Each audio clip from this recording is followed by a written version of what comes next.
Hi friends, आप सभी कैसे हैं। उम्मीद करती हूँ दोस्तों आप लोग बहुत अच्छे होंगे और अपनी पढ़ाई अच्छे से कर रहे होंगे। दोस्तों आप सभी का स्वागत है, वंदन है, अभिनंदन है रिद्धिका हिंदी एकेडमी में।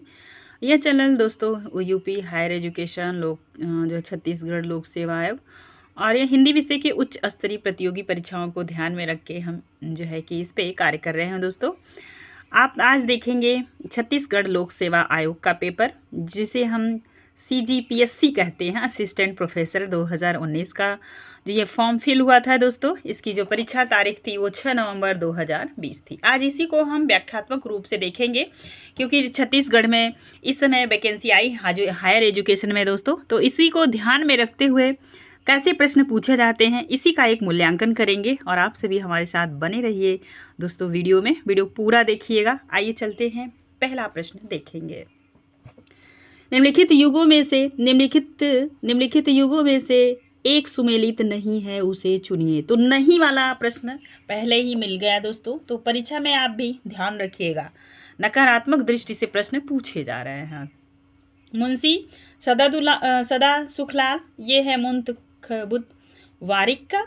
बी है इंशाअल्लाह खां रानी केतकी की कहानी, लल्लू लाल, बैताल पचीसी, सदल मिश्र, प्रेम सागर। तो सदल मिश्र का जो है ये लल्लू लाल का सदल मिश्र क्या है, ये इनका है, बताइए आप लोग। तो ये है लल्लू लाल जी का है सदल मिश्र का प्रेम सागर नहीं है। तो ठीक है, तो ये है इसका आंसर होगा डी, आप याद रखिएगा। आइए आगे चलते हैं और इस प्रश्न की व्याख्या देखेंगे। दोस्तों प्रश्न से ज़्यादा व्याख्या पे ध्यान दीजिएगा, आपसे रिक्वेस्ट है, ठीक है। और जो चीज़ें नहीं लगे नोट कर लीजिएगा। लल्लू लाल का जो जन्म हुआ था 1763 में, इनकी जो मृत्यु हुई थी 1835 में। हिंदी के ये 4 मुख्य स्तंभों में से एक है। 4 स्तंभ कौन कौन हैं, तो मुंशी सदा सुखलाल हैं, इंशाअल्लाह खां हैं, लल्लू लाल हैं और सदल मिश्र हैं। लल्लू लाल का लिखा हुआ ग्रंथ है प्रेम सागर, और ये प्रेम सागर नागरी दसम चतुर्भुज दास ने ब्रज भाषा में दोहा चौपाई में भागवत के 10वें स्कंद का अनुवाद किया था। इसी के आधार पर लल्लू लाल ने प्रेम सागर की रचना की 1803 ईस्वी में। लल्लू लाल की रचना कौन सी है, प्रेम सागर। तो सदल मिश्र यहाँ पे नहीं होंगे, ये प्रश्न गलत था। अब ये आप जो है कि इसे नोट डाउन कर लीजिएगा, स्क्रीनशॉट लेके दोस्तों। ये है सबसे पहले आप देखेंगे मुंशी सदा सुखलाल, इनकी रचना है जो मुंतखबुतवारिश, इनमें इन्होंने अपनी जीवनी लिखी है। दूसरी है सुखसागर, या भागवत और विष्णु पुराण के नैतिक प्रसंगों की आधारित है। यह 2 पुस्तक मेरे पास है दोस्तों, मैंने कई बार इसको पढ़ा है। इंशाअल्लाह खां 1756 में इनका जन्म हुआ था, 1817 में इनकी मृत्यु। इनकी कुछ रचनाएं हैं जो बार बार पूछी जाती है। रानी केतकी की कहानी, उर्दू गजलों की दीवाना, दीवानी रेखती, दीवान फारसी, कसायद उर्दू फारसी मसनवी, शिकारनामा। रानी केतकी की कहानी को बाबू श्याम सुंदर दास ने पहली कहानी माना है, याद रखिएगा। आप देखेंगे लल्लू लाल को 1763, और इनका जो है जन्म हुआ है, मृत्यु इनकी हुई 1835 में। इनकी रचना है प्रेम सागर, बैताल पचीसी, शिवदास से कविकृत संस्कृत बैताल पंचविंशति का सूरत मिश्र ने ब्रजभाषा में अनुवाद किया है। विंशति का, ठीक है, इनकी रचना है। इसी का लल्लू लाल ने काजिर अली ज्वा के साथ मिलकर खड़ी बोली में रूपांतरण किया है। इसकी भाषा को रेखता कहा जाता है। क्या कहा जाता है, रेखता। ध्यान दीजिएगा, बैताल पचीसी की जो भाषा है वो रेखता है। इनके और जो है कि शकुंतला नाटक है, और राजनीति ब्रजभाषा में 1909 में है। सभा विलास है, माधव विलास है, और लाल चंद्रिका नाम से बिहारी सतसई की टीका भी इन्होंने लिखी है। बार बार प्रश्न पूछा जाता है।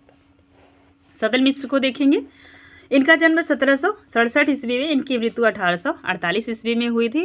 और इनकी रचनाएं हैं नाचिकेतोपाख्यान, इसका दूसरा नाम है चंद्रावती, रामचरित 1806, फुल्लन के बिछाने, सोनम के थंब, चहुदिशी, बाजने लगा, बरसते कादरी गाछो।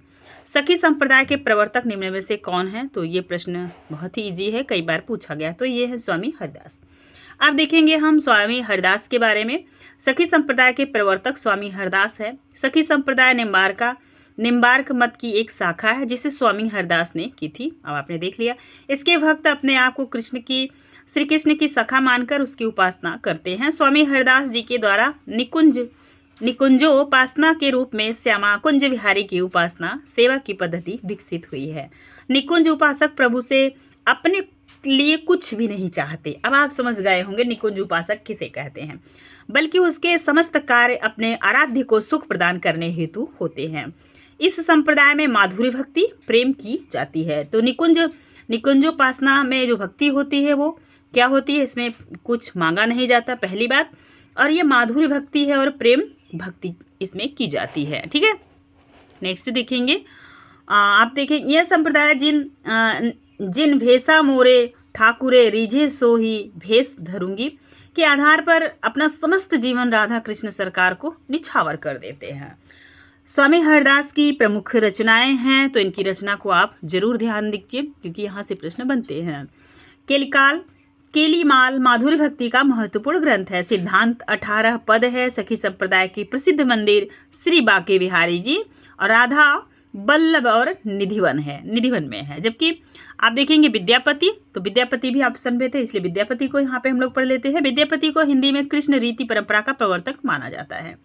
ठीक, आगे चलेंगे विद्यापति के बारे में थोड़ा सा और आप देखिए विद्यापति कैसे थे। ये प्रश्न जो है कि यूजीसी नेट में पूछा हुआ, तो ये विद्यापति शैव संप्रदाय के कवि थे और इनकी जो पदावली में भक्ति और श्रृंगार का समन्वय दिखाई देता है। आचार्य वल्लभाचार्य ये भक्तिकालीन सगुण धारा की कृष्ण भक्ति के शाखा के पुष्टिमार्ग के प्रणेता थे। वल्लभाचार्य या पुष्टिमार्ग संप्रदाय के नाम से जाना जाता है। यह वैष्णव संप्रदाय के अंतर्गत आता है। ये देखेंगे जीव गोस्वामी, ये भी कई बार पूछे जाते हैं। जीव गोस्वामी गौड़ी संप्रदाय के सबसे महान संत थे। इन्हें वृंदावन में चैतन्य महाप्रभु द्वारा भेजे गए 6 गोस्वामी में से एक थे।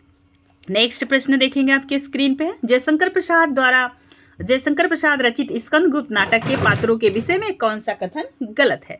तो ये पर्णदत्त मगध का नायक है। ये पूछा गया था एक बार यूजीसी नेट के, पर्णदत्त जो है ये किस नाटक का पात्र है? तो अब आप यहाँ रखिएगा, अगर प्रश्न को अच्छे से पढ़ लेंगे तो आपका प्रश्न कभी गलत नहीं होगा। पर्णदत्त मगध का महानायक है। देवसेना बंधुवर्मा की बहन है। स्कंदगुप्त युवराज है। महादेवी यह भूकंप के समान हृदय को हिला देने वाला व्यक्ति है। ओह मेरा तो सिर घूम रहा है। यह कथन प्रपंच बुद्धि का है। किसका है? प्रपंच बुद्धि का। तो आपसे प्रश्न पूछा था गलत क्या है, तो ये गलत है डी। जयशंकर प्रसाद कृत स्कंदगुप्त नाटक के जो पात्र हैं इसमें से ये सही है क्या है, आंसर क्या है इसका? यहाँ पे भी देख रहे हैं नकारात्मक प्रश्न ही पूछा गया है क्योंकि इस नाटक में महादेवी नामक कोई पात्र नहीं है जबकि शेष विकल्प पात्र हैं। अब देखिए एक प्रश्न ये भी बहुत घूम फिर के आता है। आलमारी किस भाषा का शब्द है? तो ये पुर्तगाली है। कई बार ये प्रश्न पूछा गया है। आप देख लीजिए कुछ पुर्तगाली शब्द। आलमारी, पपीता, काजू, आलपीन, मेज, इस्पात, बटन, बाल्टी, तौलिया, गोभी, तंबाकू, कमरा, चाबी, संतरा, साबुन, गमला, आलू, अगस्त, कनस्तर, कमीज, गोदान, नीलाम, पादरी, पीपा, पिस्तौल, फीता, बस्ता, पतलून, प्याज, मेज।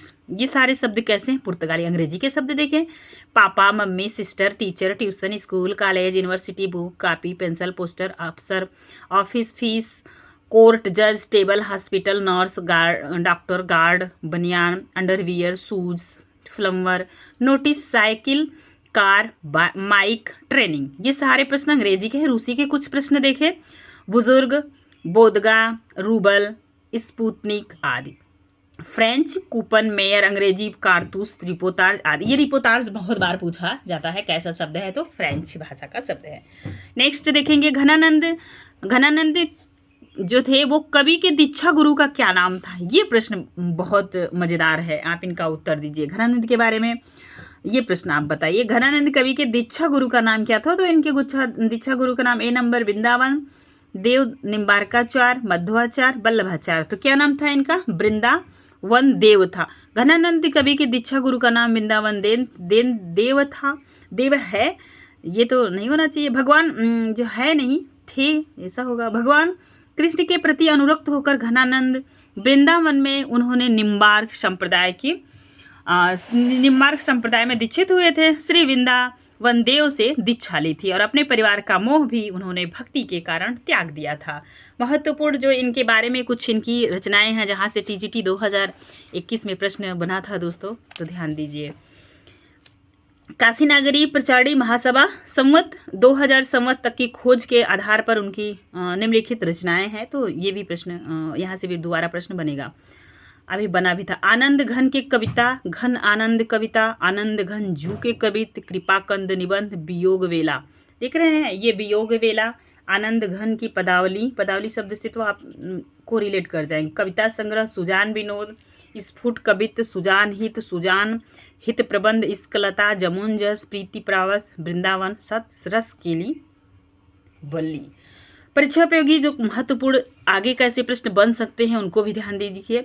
घनानंद रीतिमुक्त काव्यधारा के प्रमुख कवि थे। उन्हें ब्रजभाषा प्रवीण कहा जाता है एवं उन्हें प्रेम की यातना का कवि भी कहा जाता है। घनानंद के छंदों को सुछंदों की उपमा दी जाती है। कैसे छंद? सुछंदों की उपमा दी जाती है। घनानंद के काव्य की मूल प्रेरक, उनकी प्रेरक सुजान है, सुजान जो इनकी प्रेमिका थी। अब नेक्स्ट प्रश्न जो है आगे आपके स्क्रीन पे 6 नंबर का, खड़ी बोली हिंदी या राष्ट्रभाषा यूं ही ज्यों ही त्यों नहीं बन गई। खान से निकलने के बाद हीरा तुरंत राज गृहित नहीं हो जाता, उसका परिष्कार होता है। इसी तरह भाषा का भी परिष्कार होता है। और ये कथन किसका है? तो यह कथन है आचार्य रामचंद्र शुक्ल का, आचार्य हजारी प्रसाद का, आचार्य किशोरी दास वाजपेयी का, आचार्य नंदुलारे वाजपेयी का। यह कथन किसका है? आचार्य किशोरी दास वाजपेयी का। आप देखेंगे आचार्य किशोरीदास वाजपेयी साहित्यकार के साथ स्वतंत्रता संग्राम सेनानी भी थे। उन्होंने क्रांस के लाहौर अधिवेशन में 31 दिसंबर 1929 को जवाहरलाल नेहरू ने पूर्ण स्वराज की मांग उठाई एवं देश का झंडा फहराया। ठीक है, पूर्ण स्वतंत्रता संग्राम सेनानी भी थे ये। उनके अनुसार खड़ी बोली हिंदी राष्ट्रभाषा यूं ही ज्यों ही त्यों नहीं बन गई। खान से निकलने के बाद ही तुरंत राज गृहित नहीं हो जाता, उसका परिष्कार होता है, सायोल्लेस होता है, सराख खरास तरास होता है, तब वह सुडौल और मोहक बनता है। और हीरा बनाया नहीं जाता, उसका परिष्कार जरूर होता है। इसी तरह भाषा का परिष्कार होता है। क्षेत्रीय खड़ी बोली में और राष्ट्रभाषा हिंदी में परिष्कार मूलक अंतर है। कौन सा अंतर है? परिष्कार का मूलक है। वह का उच्चारण स्थान तो छोटी बड़ी कई परीक्षाओं में यह प्रश्न पूछा गया था, इसलिए समय न बर्बाद करते हुए हम आगे चलेंगे। वह दंतोष्ठ है। दंत और ओष्ठ से दोनों से इसका उच्चारण होता है। उम्मीद है कि आप सिलेबस देख चुके होंगे छत्तीसगढ़ लोक सेवा आयोग का। यदि आपके पास न हो तो मुझे कमेंट कीजिएगा, मैं ज़रूर प्रोवाइड करूंगी। मुख्य के अंदर 5 विभाग जिनका स्थान कहते हैं, ये कहते हैं उच्चारण स्थान कहते हैं। इन 5 विभागों में से प्रत्येक विभाग में एक एक स्वर उत्पन्न होता है, ये ही 5 शुद्ध स्वर कहलाते हैं। व्यंजन किसे कहते हैं? वह ध्वनि जिसके उच्चारण में हवाबाद गति से न निकलकर मुख्य किसी भाग तालु दांत मूर्धा ओष्ठ आदि से या तो पूर्ण अवरुद्ध होकर आगे बढ़ती है या संकीर्ण से घर्षण करते हुए पार्श्व से निकलती है। आप देखेंगे उच्चारण स्थान, इस तालिका को स्क्रीनशॉट लेके आप जरूर नोट कीजिएगा। कंठ से अ आ क ख ग घ अंग और ह और अहा निकलता है। तालु से ई च छ ज झ य और स निकलता है। मूर्धा से री, छोटी री बड़ी री, लेकिन हिंदी में इसका उपयोग नहीं होता, इसका होता है, इसका संस्कृत में उपयोग होता है। ट ठ ड ढ अढ़ र और खटकोड़ वाला श। दंत में री त थ द ध न और एक दंती स होता है जिसे छोटा सा कहते हैं। ओष्ठ में कौन है? उ है, प फ ब भ म है। नासिका में क्या है? इमं गणनम नासिका च। तो नासिका से जो है पंचमाक्षर के अंत वाले जो वर्ड आते हैं वो आते हैं, एक अंग आता है। ये से इसका सूत्र है इयम गणना नाम नासिका च। कंठ तालु, तालु और कंठ दोनों से ए का उच्चारण होता है। कंठोष्ठ से ओ औ का, दंतोष्ठ से वकारष्ठ दंतोष्ठा। आप देखेंगे निम्नलिखित अल्प प्राण ध्वनियां हैं, तो कौन कौन सी ध्वनियां अल्प प्राण ध्वनियां हैं? तो यहाँ पे देखेंगे ज ड़ ख अध। अल्प प्राण महाप्राण आपने पढ़ा होगा। अल्प माने छोटा होता है, महाप्राण माने बड़ा होता है। तो यहाँ पे बेच रहा है ज, और यहाँ पे देखेंगे अल्प प्राण के अंतर्गत आता है पहला, तीसरा, पांचवा। महाप्राण के अंतर्गत आएगा दूसरा और चौथा। ऐसे आप कर लीजिए, तो इसका आंसर हो जाएगा ए। अब हम नीचे आपको सारी चीज समझा देते हैं इस प्रश्न पत्र के माध्यम से। उपरोक्त में से ज व ड अल्प प्राण ध्वनियां हैं। ठीक है, अब देखिए ज एवं ड़ एक अल्प प्राण व्यंजक है। अल्प प्राण व्यंजक वह व्यंजक होते हैं जिनके बहुत कम वायु प्रवाह से बोला जाता है। जैसे आप बोल के देखें क ख, ख पे जोर पड़ रहा है तो क्या है? महाप्राण है। ऐसे देखिए यहाँ पर प्राण का अर्थ होता है प्राण वायु। जब आप बोलते हैं तो अवायु बाहर निकलती है। अल्प प्राण, जब अल्प प्राण ध्वनियां महाप्राण ध्वनि में परिवर्तित हो जाती है उसे महाप्रणीकरण कहते हैं। ये शब्द आपके लिए नया होगा। अब आपसे ये प्रश्न पूछा जाएगा तो आप ध्यान दीजिएगा। महाप्रकरीकरण कहते हैं। किसे कहते हैं? तो आप अब ध्यान देंगे। अल्प प्राण और महाप्राण में अंतर क्या है? जिस व्यंजन का उच्चारण करने में कम प्राणवायु की आवश्यकता होती है, अर्थात बोलने में कम समय लगता है, उसे क्या कहते हैं? बोलते समय कम वायु निकलती है उसे कहते हैं अल्प प्राण, और महाप्राण उसे कहते हैं जिन व्यंजनों का उच्चारण करने में अधिक प्राणवायु की आवश्यकता होती है, अर्थात बोलने में अधिक प्रयत्न करना पड़ता है और बोलते समय मुख से अधिक वायु निकलती है, उसे कहते हैं महाप्राण। अब देखिए आप अल्प प्राण और महाप्राण को जो है उदाहरण के माध्यम से देखिए कौन कौन से शब्द किस में आएंगे। इसमें क आएगा, ग आएगा, ङ आएगा, च, ज, इ आएगा, तीसरा आएगा पहला, तीसरा पांचवा, पहला, तीसरा, पांचवा, और ट आएगा, फिर ठ नहीं आएगा, ड आएगा, ढ़ आएगा, और ये इसका दूसरा रूप भी आएगा, इसके नुक्ता जो लगता है ये त आएगा, और थ नहीं आएगा, द आएगा, और त थ द ध नहीं आएगा, न आएगा, प फ नहीं आएगा, ब आएगा, म भ नहीं आएगा, म आएगा, य र ल व, ये चारों आएंगे। ये कैसे हैं? अल्प प्राण हैं। और ये देखेंगे ये उसमें व्यंजन जो है इस महाप्राण में आते हैं। तो इसमें दूसरा चौथा, दूसरा चौथा, दूसरा चौथा, दूसरा चौथा, दूसरा चौथा आ गया। इसमें एक ये आएगा जो है कि ढ से ढ आएगा, ठीक है, और ये आएगा उसमें जो है कि व्यंजन स ह आएगा, ठीक है। अब चलेंगे हम आगे। देख रहे अच्छा खासा व्याकरण से प्रश्न बना है, तो आपसे निवेदन है कि व्याकरण की पुस्तक आप लगातार पढ़ते रहिए, ठीक है। व्यंजन वर्गीकरण विषय में कौन सा कथन गलत है? तो ल क्या है? पार्श्विक है। ढ़ का है? उत्क्षिप्त व्यंजन है क्योंकि नुक्ता लगा हुआ है, आया हुआ है। म क्या है? अनुनासिक ध्वनि है। और र क्या है? लोड़ित ध्वनि है। तो ये इसमें म क्या है? ये अनुनासिक नहीं है। तो ठीक है, यहाँ पे प्रश्न पूछा रहा है गलत कौन सा है, तो ये जो है कि सी जो माना है, लेकिन म तो आएगा, एम गणना नाम नासिका छ, तो ये गलत माना है सी जबकि नहीं होगा, ठीक है। अब आप देखेंगे, देखिए जो है कि यहाँ पे इसकी व्याख्या देख लेते हैं। आयोग के अनुसार व्यंजन वर्गीकरण विषय में म अनुनासिक ध्वनि है, लेकिन यह विकल्प क्या है? गलत माना गया है, क्योंकि अनुनासिक ध्वनियों में जिस स्थान का उच्चारण मुख और नासिका दोनों से किया जाता है एवं इन्हीं स्वरों को लिखते समय इनके ऊपर अनुनासिक के चिन्ह चंद्र बिंदु का प्रयोग किया जाता है, तो क्या हो जाएंगे? वो अनुनासिक हो जाएंगे। अ आ उ एवं री आदि शब्दों में अनुनासिक लगते हैं। कुआं, अंधेरा, चांद आदि। महत्वपूर्ण देखेंगे आप जो है कि उपरोक्त प्रश्न का जो उत्तर है उसे डी होना चाहिए, क्योंकि र क्या है? ये कैसा शब्द होता है? ये पार्श्विक होता है, यहाँ पे लोड़ित लिखा है, इसका आंसर डी होना चाहिए, ठीक है। आप देखिए आगे देखेंगे तो र क्या है? लुंठित ध्वनि है, क्योंकि इस व्यंजन जो है ध्वनियों के उच्चारण में जिह्वा एक या अधिक बार वत्स स्थान को स्पर्श करती है, दांत को छूती है, उन्हें लुंठित कहते हैं। जबकि विकल्प ए और बी सही है, क्योंकि ल पार्श्विक ध्वनि है। ल क्या है? पार्श्विक ध्वनि है। और आप देखेंगे आगे तो जिन व्यंजन ध्वनियों के उच्चारण में जिह्वा दंत तथा वत्स स्थान को छूती है उस समय वायु जिह्वा के अगल बगल से बाहर निकलती हैं, उन ध्वनियों को पार्श्विक कहते हैं। और ढ क्या है? उत्क्षिप्त ध्वनि है, ये सभी को पता है। आगे चलेंगे, नेक्स्ट 10 नंबर का प्रश्न आपके स्क्रीन पे है।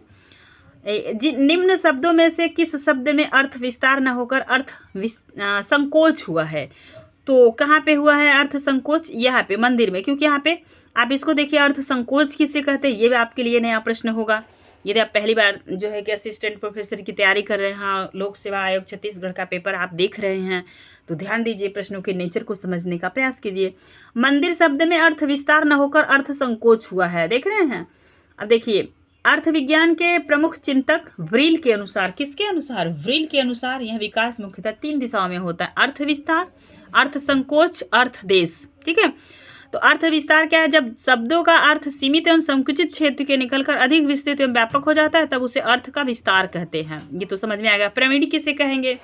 आप देखिए इस शब्द का अर्थ है प्रकृष्टो बीड़ा या बीड़ा वादन में श्रेष्ठ या निपुण था, लेकिन अब यह शब्द बीड़ा वादन की निपुणता को छोड़कर निपुण या दक्ष अर्थ में प्रयुक्त होने लगा। यह भी अर्थ विस्तार का प्रभाव है। यह कला में प्रवीण है। तेल क्या है? प्रारंभ में केवल तिल से रस को तेल कहते थे, धीरे धीरे सरसों, नारियल, बादाम ही नहीं, मिट्टी का तेल, मछली के तेल को भी तेल कहा जाने लगा। तेल शब्द अर्थ में अर्थ विस्तार का प्रभाव है। क्या है? अर्थ विस्तार का प्रभाव है। महाराज यह शब्द राजावाचक था, पर अपने अर्थ विस्तार को प्राप्त होकर रसोइया के अर्थ में भी सीमित हो गया। अर्थ संकोच किसे कहते? जहाँ बहुत से, यही आपसे पूछा गया है, अर्थ संकोच तो इसे कहेंगे जहाँ बहुत से शब्दों का अर्थ कभी अधिक व्यापक एवं विस्तृत था, किंतु कालांतर में शब्द किसी एक संकुचित अर्थ में ही प्रयुक्त होने लगे, तब उसे अर्थ संकोच कहते हैं। आगे देखेंगे मंदिर कैसा शब्द है, जो प्रश्न में आपसे पूछा गया, प्रश्न का उत्तर भी है। पहले मंदिर शब्द का अर्थ भवन था, लेकिन अब केवल देव भवन रह गया है, अर्थात मंदिर शब्द के अर्थ में संकोच हुआ है। क्या हुआ है? संकोच। अर्थ देश, अर्थ विस्तार और अर्थ संकोच के अलावा कई बार शब्द के अर्थ बिल्कुल ही बदल भी जाते हैं। जैसे असुर, असुर शब्द जो है देवता का वाचक था, पर अब दैत्यों का वाचक हो गया है। इसी प्रकार आकाशवाणी का अर्थ देववाणी था, पर अब यह भारतीय रेडियो के लिए प्रयोग होने लगा है। तो ये क्या हुआ है भाई? ये अर्थ देश हो गया है। 11 नंबर का प्रश्न है। प्रश्न बहुत ही मज़ेदार है दोस्तों। यदि आप लोक सेवा आयोग छत्तीसगढ़ की तैयारी कर रहे हैं तो आप ध्यान दीजिए, प्रश्नों के नेचर को समझिए, फिर अपनी तैयारी को धार दीजिए। प्रयोगवाद के संदर्भ में कौन सा कथन असत्य है? तो प्रयोगवादी कविता मध्यवर्गीय समाज के जीवन का चित्र है। प्रयोगवादी कविता यथार्थवादी है। प्रयोगवादी कविता में भावुकता की प्रधानता है। तो ये भावुकता तो नहीं है भाई, ये क्या है? यह गिरिजा कुमार माथुर का प्रयोगवादी कवि है, ये भी सही है। तो इसका आंसर होगा सी। प्रयोगवादी शब्द में सी सही होगा इसका। देखिए, प्रयोगवादी कवि भावुकता के स्थान पर ठोस बौद्धिकता को स्वीकार करते हैं। ठीक है। प्रयोगवादी कविता में मध्यवर्गीय व्यक्ति जीवन को समस्त जड़ता, कंठा, नास्ता, पराजय और मानसिक संघर्ष के सत्य की अभिव्यक्ति है। प्रयोगवाद को प्रतीकवाद भी कहा जाता है। प्रयोगवादी कविता नवीन प्रतीक विधान से युक्त है। कैसी है? तो प्रतीकों का नया नया आप देखे होंगे ना, यज्ञ की कविता, तो बासन, गुलम्मा, बहुत सारे जो है कि कलगी बाजरे, बहुत से प्रतीक लिए हैं उसमें। तो ये देखिए 12 नंबर का प्रश्न है। निम्न मुस्लिम कवियों में से किस कवि ने श्री कृष्ण परक रचनाएं की? तो आप सभी को पता है, रहीम। अकबर के समय में ये रहीम साहब थे। तो ध्यान दीजिए, उपरोक्त मुस्लिम कवियों में रहीम, जिनका पूरा नाम अब्दुल रहीम खान खाना है, 1556 में इनका जन्म हुआ था, 1627 में ये दुनिया में नहीं रहे। श्री कृष्ण परक रचनाएं लिखी। मदनाष्टक इनकी बहुत प्रसिद्ध रचना है। और देखिए इसको, रहीम की एक कृति है जिसका वर्ण विषय भगवान श्री कृष्ण की रासलीला है। उनकी यह कृति संस्कृत और हिंदी खड़ी बोली की मिश्रित शैली में रचित है। मदनाष्टक कृत में रहीम जी ने मालिनी छंद का प्रयोग किया है। आपसे प्रश्न बन सकता है, मदनाष्टक के कई पाठ प्रकाशित हुए हैं, लेकिन सम्मेलन पात्र में प्रकाशित पाठ अधिक प्रमाणिक माना जाता है। तो कई पात्र जो है कि पात्र प्रकाशित हो गए हैं, लेकिन इसमें इसको आप ध्यान रखेंगे, सम्मेलन पात्र को। रहीम जी के प्रमुख अन्य रचनाएं तो सिंगार सतसई, रहीम सतसई, रहीम रत्नावली, रास पंचाध्यायी, रहीमन विनोद, रहीमन शतक, राम बिलास, रहीम बिलास, रहीमन चंद्रिका, रहीम कवितावली। ये कवितावली शब्द से कहीं आप भटके ना, तो ध्यान रखें। नेक्स्ट देखेंगे कुतुबन की रचना। तो कुतुबन हिंदी के प्रसिद्ध सूफी कवि है। इनका प्रसिद्ध ग्रंथ है मृगावती। कुतुबन ने मौलाना दाऊद के चंदान की परंपरा में 1503 में मृगावती नामक प्रेमाख्यान काव्य की रचना की थी। बार बार पूछी जाती है मृगावती किसकी रचना है? कुतुबन की। मंझन की मधुमालती है। मंझन का पूरा नाम मीर सैयद मंझन सत्तरी था। इन्होंने मधुमालती नामक एक सूफी कविता लिखी थी 16वीं शताब्दी में। 16वीं शताब्दी की कविता भारत की इस्लामिक परंपरा में सूफी साहित्य का एक उत्कृष्ट कृति है। मलिक मोहम्मद जायसी भारतीय सूफी कवि एवं पीर। उनका सबसे प्रसिद्ध ग्रंथ है पद्मावत। 1540 में इसका प्रकाशन हुआ है। 13 नंबर का प्रश्न है, किस आलोचक ने कबीर को वाणी का डिक्टेयर कहा? तो हजारी प्रसाद द्विवेदी। बहुत बार पूछा हुआ प्रश्न है। तो आगे चलेंगे और ध्यान दीजिए, यह नाटक वस्तुतः महेंद्र नाथ के जीवन की प्रतिछाया ही है। वह बेरोजगार है, बेसहारा है और निरर्थक होने का एहसास उसकी अंतश्चेतना में गहरे तक बस गया है। यह कथन किस नाटक का है? तो सभी को पता है, पढ़ते ही आप समझ गए होंगे, आधे अधूरे, क्योंकि यहाँ पे एक पात्र का नाम भी आया था, महेंद्र नाथ। नाटक बहुत मज़ेदार है और आधे अधूरे पूरा नाटक हमारे चैनल पे उपलब्ध है दोस्तों, आप इन्हें देख सकते हैं। मोहन राकेश का नाटक आधे अधूरे 1969 में प्रकाशित हुआ था। आधे अधूरे एक मध्यवर्गीय जीवन का आधारित है। इसमें 3 स्त्री पात्र हैं, 5 पुरुष पात्र हैं। याद रखिएगा, ये सारे प्रश्न फैक्ट बेस है नाटक के। इस नाटक की महत्वपूर्ण विशेषता यह है कि यह एक ही पुरुष चार पुरुषों की भूमिका मात्र वस्त्र परिवर्तन के आधार पर करता है। पुरुष 1 महेंद्रनाथ, 2 सिंघानिया, पुरुष 3 जगमोहन, पुरुष 4 जुनेजा। और शेष पुरुष पात्र में एक मनोज है जिसके साथ उसकी बेटी भाग गई थी। 3 स्त्री पात्र है, सावित्री, बिन्नी और किन्नी। ठीक है। अब चलेंगे तमस से भी एक प्रश्न पक्का तय रहता किसी भी लोक सेवा आयोग के पेपर में, तो यहाँ पे ध्यान देना है। 15 नंबर का प्रश्न है, तमस उपन्यास में अंधेरा प्रतीक है, किसका प्रतीक है? तो अज्ञान, अशिक्षा, सहयोग, सांप्रदायिकता, विभीषिका का। यही सही है। आप देखेंगे, आप भीष्म साहनी द्वारा लिखा गया उपन्यास तमस मेरे पास है, मैं जल्दी से चैनल पे अपलोड कर दूंगी। में अंधेरे का प्रतीक है ज्ञान, अशिक्षा, सहयोग, सांप्रदायिकता, विभीषिका का। भीष्म साहनी की पहचान तमस उपन्यास से बनी, जो देश विभाजन के समय में हुई सांप्रदायिक तनाव की विभीषिका पर आधारित है। भीष्म साहनी स्वयं एक विभीषिका के शिकार हुए थे, अतः इसमें उनकी पीड़ा भी सजीव हो उठी है। ध्यान दीजिएगा, लेखक तभी रचना करता है जब उसके अंदर से लेखक का विस्तार होता है। तमस को उस अंधकार का प्रतीक कहा गया है जो आदमी की इंसानियत और संवेदना को ढक लेता है और उसे हैवान बना देता है। कैसा बना देता है? हैवान बना देता है। नेक्स्ट प्रश्न थोड़ा सा है, मार्मिक प्रसंगों की रचना में साहनी जी की अद्भुत रचनाशीलता सराहनीय है। भाषा नाटकीय है, गहरी संवेदनाओं को पूरी प्रभावशीलता के साथ अभिव्यक्त करें। इनकी कहानियां भी तो ऐसी ही हैं। नेक्स्ट 16 नंबर का प्रश्न है, निम्न कथन किस उपन्यास का अंश है? सिविल सर्विस हमें तटस्थ बना देती है। हम यदि हर घटना के प्रति भावुक होने लगे तो प्रशासक एक दिन में नहीं चल पाएगा। ये कथन किसका है और किसके लिए कहा गया है? तो तमस के लिए कहा गया है। ठीक है, याद रखिएगा। अब एक प्रश्न आपसे बार बार बनता है, उसे देखिए। तमस उपन्यास का अंश है, तमस का लेखक है भीष्म साहनी। अन्य विकल्प के जो लेखक है उनको देखिए, तो ये देखेंगे टोपी शुक्ला का है, राहिम मसूरजा बार बार पूछा जाता है, मेला चंद, फणीश्वरनाथ रेणु, गोदान प्रेमचंद का है। इनका प्रकाशन वर्ष भी आप ध्यान दीजिएगा। और 17 नंबर का प्रश्न देखिए, निम्नलिखित निबंध संग्रहों में कौन सा डॉक्टर हजारी प्रसाद द्विवेदी का नहीं है? ऐसा भी प्रश्न बहुत नहीं, नकारात्मक दृष्टि आप ध्यान दीजिएगा कि प्रश्न में नहीं शब्द ज्यादा पूछा जा रहा है। विचार और वितर्क और कुटस, कल्पलता, रस आखेटक। तो रस आखेटक सभी जानते हैं, आखेटक कुबेरनाथ राय कृत है, जबकि हजारी प्रसाद द्विवेदी का नहीं है। कुबेरनाथ राय के बारे में थोड़ा सा देखेंगे तो ललित निबंधकार है। क्या है ये? क्रुद्ध ललित निबंध का स्वभाव वाला कहा गया है।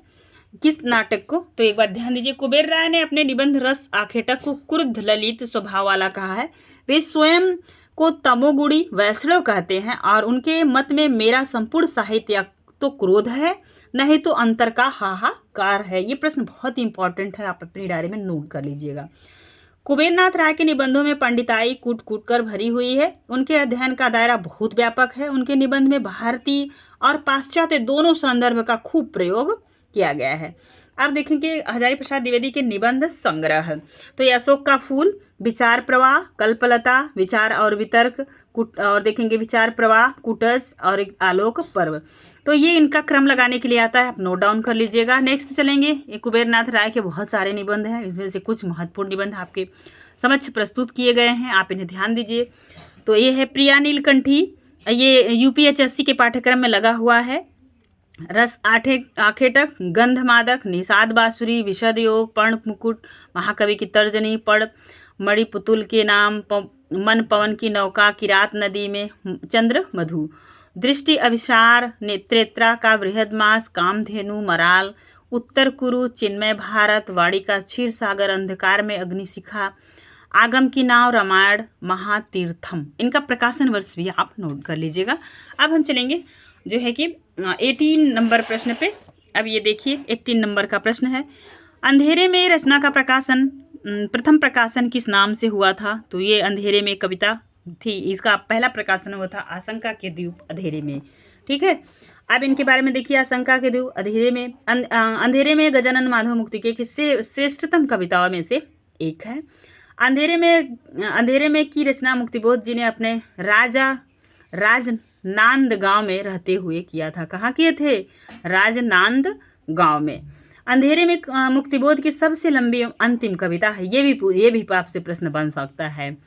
अंधेरे में कविता का प्रकाशन कल्पना पत्रिका के नवंबर 1964 के अंक में आशंका के द्वीप नाम से प्रकाशित हुआ था। वर्ष 1964 में ही मुक्तिबोध का काव्य संग्रह था चांद का मुंह टेढ़ा प्रकाशित हुआ। इस संग्रह में मुक्तिबोध के कहने पर इस कविता को केवल अंधेरे में नाम से संकलित किया गया, जो यूजीसी के नेट के पाठ्यक्रम में लगा हुआ है। चांद का मुंह टेढ़ा काव्य संग्रह का संपादन श्रीकांत वर्मा ने किया था। इस संग्रह में कुल 28 कविताएं हैं। इस काव्य संग्रह में कविताओं के चुनाव में अशोक वाजपेयी श्रीकांत वर्मा की सहायता की थी। 19 नंबर का प्रश्न है, प्रख्यात समीक्षक नामवर सिंह द्वारा अपने छोटे भाइयों का लिखी गई चिट्ठियों का संग्रह किस नाम से प्रकाशित हुआ? तो यह था काशी के नाम से। इनके नाम में भी नामवर सिंह के छोटे भाइयों देख रहे, फिर से देखिए, प्रख्यात समीक्षक, ये समीक्षक है नामवर सिंह, द्वारा अपने छोटे भाइयों को लिखी गई चिट्ठियों का संग्रह किस नाम से प्रकाशित? काशी के नाम से। प्रख्यात समीक्षक नामवर सिंह द्वारा अपने छोटे भाइयों को लिखी गई चिट्ठियों का संग्रह काशी के नाम से 2006 में प्रकाशित हुआ। इनका अन्य पत्र संग्रह है तुम्हारा नामवर। क्या है? तुम्हारा नामवर। फणीश्वरनाथ रेणु को किस रचना के लिए पद्मश्री सम्मान किया गया था? अभी हमने पढ़ा था इसके पहले उनकी एक लाल पान की बेगम नाम की कहानी, जिसमें यह बताया गया था कि उन्होंने मतलब उसके पाठ जो है कि हम देखे थे लेखक परिचय में, तो उन्होंने यह जो पद्मश्री का इन्हें अवार्ड मिला था इसे वापस कर दिया था। आज यदि आप कहानी को पढ़ेंगे तो समझ पाएंगे। देखिए किसके लिए मिला था, तो यहाँ पे जो भी ऑप्शन है तीनों चारों गलत है। अब यहाँ पे एक व्याख्या दिया हुआ है, इसको आप ध्यान दीजिए। अरे इसको ए मान लिया था उत्तर में, लेकिन ये सही नहीं है। ठीक है, अब महिलांचल के लिए इन्हें पद्मश्री से सम्मानित किया गया था। तो यहाँ पे जो है कि आप ध्यान दीजिए, रेणु की प्रसिद्ध, ये 1 मिनट फिर से देखेंगे। आयोग ने इस प्रश्न का अयोग्य मानते हुए इसको मूल्यांकन से बाहर कर दिया था, लेकिन इसका विकल्प ए सही उत्तर होगा महिला आंचल के लिए। ठीक है, रेणु का प्रथम उपन्यास है महिला आंचल, जिसमें मैंने कहानी में मैंने इसको बताया है। पद्मश्री से सम्मानित किया गया था। रेणु के प्रसिद्ध है महिला आंचल का प्रकाशन 9 अगस्त 1954 को हुआ था और इसके ठीक 10 वर्ष पूर्व में 1944 ईस्वी में अपनी पहली कहानी बट बाबा साप्ताहिक विश्वामित्र कोलकाता से प्रकाशित हुई थी। नेक्स्ट प्रश्न है जो है कि 21 नंबर का, इसमें फूल भी है, सूल भी है, गुलाब भी है, चंदन की सुंदरता भी है, कुरूपता भी है, मैं किसी से दामन बचाकर नहीं निकल पाया। यह कथन किसका है? तो रेणु जी का कथन है। महिला आंचल के भूमिका में इस बात को इन्होंने लिखा है। ठीक है, आगे चलेंगे। देखिए प्रश्न भूमिका से बन रहे हैं, याद रखिए दोस्तों। उपरोक्त कथन फणीश्वरनाथ रेणु की उपन्यास महिला आंचल के संदर्भ में कहा गया है। महिला आंचल एक आंचलिक उपन्यास है। इसके केंद्र में बिहार का पूर्णिया जिला जो काफी पिछड़ा है। इस संदर्भ में रेणु कहते हैं इसमें फूल भी है, सूल भी है, गुलाब भी है, चंदन भी है, सुंदरता भी है, कुरूपता भी है, मैं किसी से दामन बचाकर निकल नहीं पाया। इस कथा का सारी अच्छाइयाँ बुराइयों के साथ साहित्य की दहलीज पर खड़ा हुआ हूँ। पता नहीं अच्छा किया या बुरा, जो भी हो अपनी निष्ठा में कमी महसूस नहीं करता। पर लेखक यहाँ पे कह दिया है। ठीक है, नेक्स्ट देखेंगे, इनमें से किनकी वाणियों की भाषा को सांकेतिक अर्थ रखने के कारण संध्या का संध्या भाषा नाम दिया गया? तो ये है सिद्धों की भाषा को संध्या भाषा कहा गया। आप इस प्रश्न का व्याख्या देखेंगे। सिद्ध वाणियों की भाषा को सांकेतिक अर्थ रखने के कारण संध्या या संध्या भाषा कहा गया। सिद्धों की भाषा उलटवासी शैली के पूर्व रूप से देखने को मिलती है। इनकी भाषा का संध्या या संध्या भाषा कहा गया है। ठीक है, संध्या या संध्या भाषा सिद्धों द्वारा अपनी अंतः साधनात्मक अनुभूति को व्यक्त करने के लिए प्रयुक्त भाषा है। जब आप रामचंद्र शुक्ल की हिंदी साहित्य का इतिहास पढ़ेंगे तो इसको बहुत अच्छे से समझ पाएंगे कि सिद्ध क्या है, नाथ क्या है, ये सारी चीज़। तो आपके पास समय हो तब एक बार जरूर पढ़िए। इन्हें प्रतीकों के सहारे जो है कि इनमें यहाँ पे हम लोग इतना कर चुके थे, प्रकट हुआ है, खुलने पर ही प्रकट हुआ है। सिद्धों ने अपनी रचनाएं मुख्यतः अपभ्रंश और पुरानी हिंदी में की है। संध्या भाषा के माध्यम से अपने श्रोताओं को चमत्कृत करते हुए पंडितों को सातार्थ में पराजित करना एवं अपना वर्चस्व स्थापित करना सरल था। इस भाषा की सरलता के कारण ही गोरखनाथ ने अपने नाथ संप्रदाय में भी इस भाषा का प्रयोग किया है। कबीर आदि संत कवियों ने भी संध्या भाषा का प्रयोग, उलटवासी का प्रयोग कबीर किए हैं, संध्या भाषा का प्रयोग किए हैं। इसी तो शुक्ल जी ने अपने साहित्य से बाहर किया था कि इन्होंने सारा चीज़ अनुसरण किया है। कबीर आदि संत कवियों ने भी संध्या भाषा का प्रयोग अपनी रचनाओं में किया। कबीर की ऐसी ही भाषा को उलटभाषी क्या कहते हैं? उलटभाषी कहा जाता है। जबकि देखिए हरप्रसाद शास्त्री ने संध्या भाषा को प्रकाश अंधकारमयी भाषा कहा। उनका मानना है कि जैसे संध्या में कुछ प्रकाश और कुछ अंधकार रहते हैं, उसी प्रकार संध्या भाषा में भी कुछ समझ में आता है, कुछ नहीं आता। पंडित विधु शेखर शास्त्री का मानना है कि वास्तव में यह शब्द संध्या भाषा नहीं बल्कि संध्या भाषा है। नेक्स्ट प्रश्न, मैथिली शरण गुप्त द्वारा छायावादी शैली की कविताओं ये किस रचना में संकलित की गई हैं? तो यह है झंकार में। कहाँ पे? झंकार में। और इनका ऑप्शन था झंकार, ए, बी सिद्धराज, सी अनघ और डी भारत भारती। तो देखिए मैथिली शरण गुप्त के बारे में यहाँ से भी एक प्रश्न निश्चित रहता है किसी भी परीक्षा में, तो जैसे गुप्त जी को पढ़िए। मैथिली शरण गुप्त द्वारा रचित छायावादी शैली की कविता झंकार है, जिसका प्रकाशन 1929 ईस्वी में हुआ था। राष्ट्र कवि मैथिली शरण गुप्त की प्रस्तुति कविता झंकार में छायावादी कवियों जैसे शब्द योजना, भाव व्यक्ति एवं चेतना दिखलाई पड़ती है, तभी तो ये राष्ट्र कवि हैं। इनको राष्ट्र कवि की उपाधि किसने दिया था, कमेंट के माध्यम से आप बताएंगे। हम चलते हैं आगे। गुप्त जी की कविता में संस्कृत के तत्सम शब्दों की भरमार है तथा अरबी फारसी के शब्दों का बाहुल्य है। देशज शब्दों की प्रचुरता है, अन्य विकल्प में मैथिली शरण गुप्त ही है। इनकी रचना देखेंगे आप, सिद्धराज नाटक है, अनघ काव्य ग्रंथ है, भारत भारती काव्य ग्रंथ है। इसी भारत भारती के लिए इन्हें राष्ट्र कवि की उपाधि मिली थी। 24 नंबर का प्रश्न है, कश्मीर जन्मभूमि है जिसकी धूल में लौटकर खड़े होना सीखा, जिसमें खेल खेल कर शिक्षा प्राप्त की, जिसमें जीवन के परम संगठित हुए थे, वहीं छूट गया और बिखर गया एक मनोहर स्वप्न, आह वही जो मेरे इस जीवन का पाथेय रहे। पाथेय रहा, यह कथन किसका है, तो यह कथन मातृगुप्त का है। अब जब आप इनका स्कंदगुप्त नाटक पढ़ेंगे तो आप अच्छे से समझ पाएंगे। यह कथन जयशंकर प्रसाद की रचना स्कंदगुप्त नाटक जो 1928 में है। ये जो है हमारे चैनल पे इनके जो है कि जयशंकर प्रसाद के 3 नाटक लगे हुए हैं यूजीसी नेट के पाठ्यक्रम में दोस्तों। तो चंद्रगुप्त, स्कंदगुप्त और ध्रुव स्वामी, तीनों नाटक चैनल पे अवेलेबल हैं। आपको समय हो तो पूरा नाटक जरूर पढ़िएगा, क्योंकि यहाँ से ये प्रश्न बार बार बनते हैं। स्कंदगुप्त नाटक का उद्देश्य है प्रसाद जी चंद्रगुप्त नाटक के माध्यम से राष्ट्रीयता की भावना का प्रचार प्रसार और कर्म क्षेत्र में डटकर अपने कर्तव्यता का पालन करना, संकुचित मनोभाव का परित्याग करके त्याग व बलिदान द्वारा कल्याण के मार्ग पर अग्रसर होना एवं इन दोनों के माध्यम से राष्ट्रीय भावना का कार्य करना है। ठीक है, इसका उद्देश्य नाटक का। स्कंदगुप्त नाटक के पात्रों को 3 श्रेणियों में विभाजित किया गया है। देवता श्रेणी, देवता में आएंगे देखिए स्कंदगुप्त, देवसेना, मंदु वर्मा, और ये पढ़दत्त आएगा। दानव के श्रेणी में आते हैं तो या था भट्टार्क, अनंत देवी, प्रपंच बुद्धि, विजया। मानव वृत्ति वाले पात्र हैं, इसमें सर्वनाग है, जयमाला है। ठीक है, अब देखिए 25 नंबर का प्रश्न है दोस्तों। तो भक्तिकालीन निपुण संत कवियों की दृष्टि से एक सुमेल गलत है, उसे चुनिए। कबीर दादू, मलुकदास, धन्ना दादू, पीपा, रैदास, सुंदरदास, अनंतदास, मलुकदास, परमानंद धन्ना। तो इसमें गलत कौन सा, ये गलत है। और क्यों गलत है आइए देखते हैं। देखिए भक्तिकालीन जो संत कवि उनकी परंपरा में प्रयुक्त निर्गुण भक्ति ज्ञानश्रेयी शाखा, दोनों इसका नाम है। डॉक्टर पीतम्बर दत्त बर्थवाल ने संत शब्द का संबंध शांत से माना। किससे माना है, शांत से माना है, जिसका अर्थ है निवृत्ति मार्गी वैरागी। भक्तिकालीन निर्गुण संत परंपरा में कबीर कौन कौन सर्वश्रेष्ठ है, तो कबीर। अन्य कवियों में रैदास, सुंदरदास, अनंतदास, नानक देव, हरिदास, निरंजनी, दादू, मलुकदास। तो आपने देखा है देखिए फिर से मलुकदास, धर्मदास, संत, रज्जब, गुरु, अनंग, दादू दयाल, अमरदास, अर्जुन देव, सिंगा, लालदास, बाबा लाल, वीरभान, शेख फरीद, संत भीषण, निपट, निरंजनी, संत भीषण, संत वेनी, संत सदना, संत पीपा, संत धन्ना आदि प्रमुख हैं। निर्गुण महिला में एक नाम आता है दयाबाई, बावरी साहिबा और सहजोबाई। सहजोबाई से भी एक आग बार प्रश्न बना हुआ है, आप ध्यान दीजिएगा। आगे चलते हैं। ये रहा, आप देखिए मलुकदास 1631 ईस्वी, और इनका जो जन्म है वो 31 में हुआ है 1600, इनकी मृत्यु हुई 1739 को। रीतिकाल का प्रवर्तक माना जाता है मलुकदास को।